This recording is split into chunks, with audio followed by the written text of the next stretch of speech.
Halo guys, welcome back to Bimbel Pak Bilchen. Kali ini kita akan membahas konsep yang kita sebut sebagai gerak lurus beraturan atau kita singkat sebagai GLB.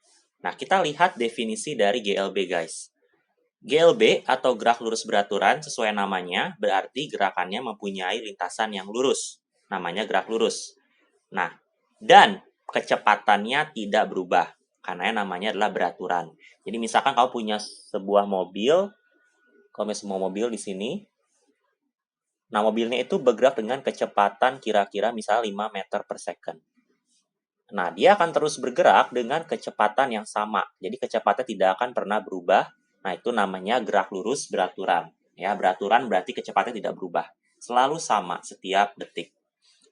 Nah, pada gerak lurus beraturan, jarak sama dengan perpindahan.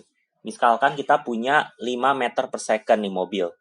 Nah, masih ingat ya guys, di SMP arti 5 meter per second, artinya dalam 1 detik, dia bergerak sejauh 5 meter.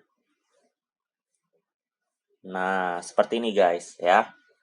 Nah, artinya jarak yang ditempuh pada lintasan lurus adalah 5 meter yang dia tempuh. Sama dengan perpindahan dia guys. Perpindahan adalah posisi akhir di sini dikurangi posisi awal. Jadi 5 meter sama aja guys ya. Nah, sebelum kita bahas mengenai rumus dari GLB, perlu kita ketahui ada perbedaan yang mendasar antara kecepatan dan kelajuan ya. Jadi di video sebelumnya saya sudah bahas mengenai perbedaan antara jarak dan perpindahan. Nah, ini berkaitan erat sama kecepatan dan kelajuan guys. Nah, kecepatan kita bisa lihat rumusnya itu adalah perpindahan dibagi selang waktu. Jadi kita pakai perpindahan. Nah, lambang perpindahan adalah delta X guys. Ya, di video sebelumnya sudah dibahas. Dibagi selang waktu delta T. Kelajuan bedanya sama kecepatan adalah kalau kelajuan kita pakai jarak guys. Ya, dibagi selang waktu yaitu S dibagi delta T. Sehingga karena perpindahan adalah besaran vektor, berarti kecepatan pun adalah besaran vektor. Dia punya nilai ya berapa kecepatannya dan juga arah kemana kecepatannya. Kalau kelajuan karena jarak merupakan besaran skalar, berarti dia hanya memiliki nilai saja. Ya, jadi kelajuannya berapa meter per second. Untuk kecepatan kita ukur menggunakan alat yang disebut sebagai velocitometer.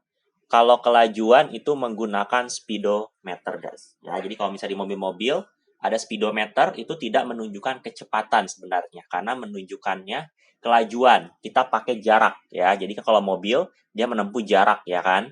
Nah, kelajuannya ya itu diukur menggunakan speedometer ya. Nah, tentu kan sudah paham mengenai konsep di SMP, misalkan saya punya tadi 5 meter per second. Apa sih artinya 5 meter per second?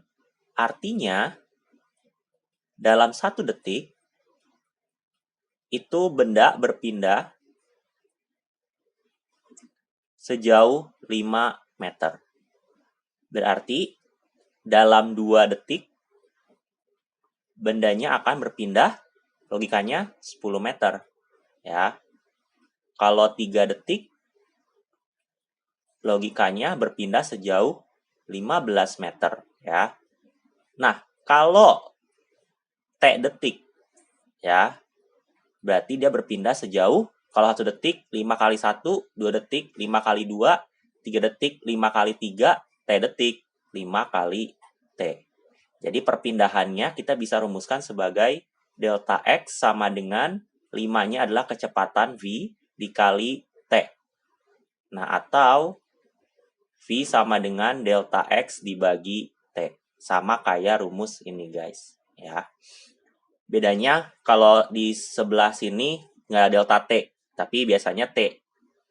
Delta T sama T itu kita anggap sama guys, karena kita dimulai dari 0 detik.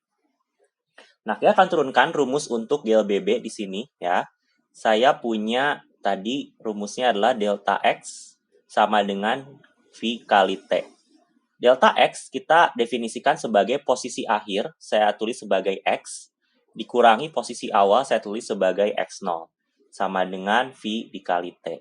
Nah, berarti kita punya rumus X sama dengan, kita pindah ruas, X0 ditambah V dikali T. Nah, ini adalah rumus untuk gerak lurus beraturan guys. Di mana X adalah posisi akhir benda, X0 adalah posisi awal benda dalam satuan meter, V adalah kecepatan satuan meter per second, dan T adalah waktu dalam satuan second. Jadi itu adalah konsep dari gerak lurus beraturan guys. Jangan lupa untuk like, comment, and subscribe. See you in the next video. Thank you.